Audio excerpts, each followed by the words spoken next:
What's the funniest thing a kid has ever said to you? A few years ago, I was babysitting my nephew Jake for the weekend. We were at Target, buying groceries for taco night, when a woman approached us in the cereal aisle. She knelt down and asked Jake, "Honey, where's your mommy?" Jake pointed at me. "That's my Uncle Mike. We're making tacos." Instead of leaving it alone, the woman started acting suspicious.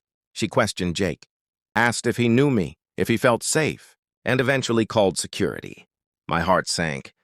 I was already dealing with a messy custody battle, and the last thing I needed was a public incident. A security guard arrived and started asking questions. Jake was getting upset because he didn't understand why everyone was treating me like a stranger. Finally, the guard crouched down and said, "Tell me about your uncle." Jake immediately replied, "He makes the best mac and cheese ever." The guard smiled. Jake kept going. "He cries every time we watch Toy Story 3. Now the guard was trying not to laugh.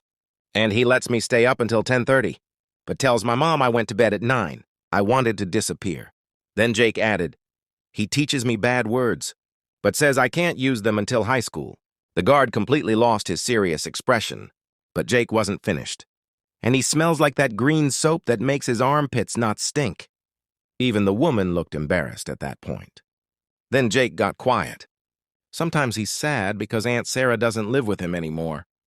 But he pretends not to be sad when I'm around because he thinks it'll make me sad too. The entire aisle went silent.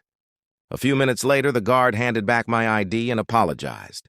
As we walked away, Jake looked up at me and asked, "Why did that lady think you were a stranger?" "Mom says I have your nose. Don't we look related?" 3 months later, my ex-wife's lawyer actually used that Target incident against me in court. I lost some of my parenting time. Now I only see Jake every other weekend. And every time I drop him off, he asks the same question.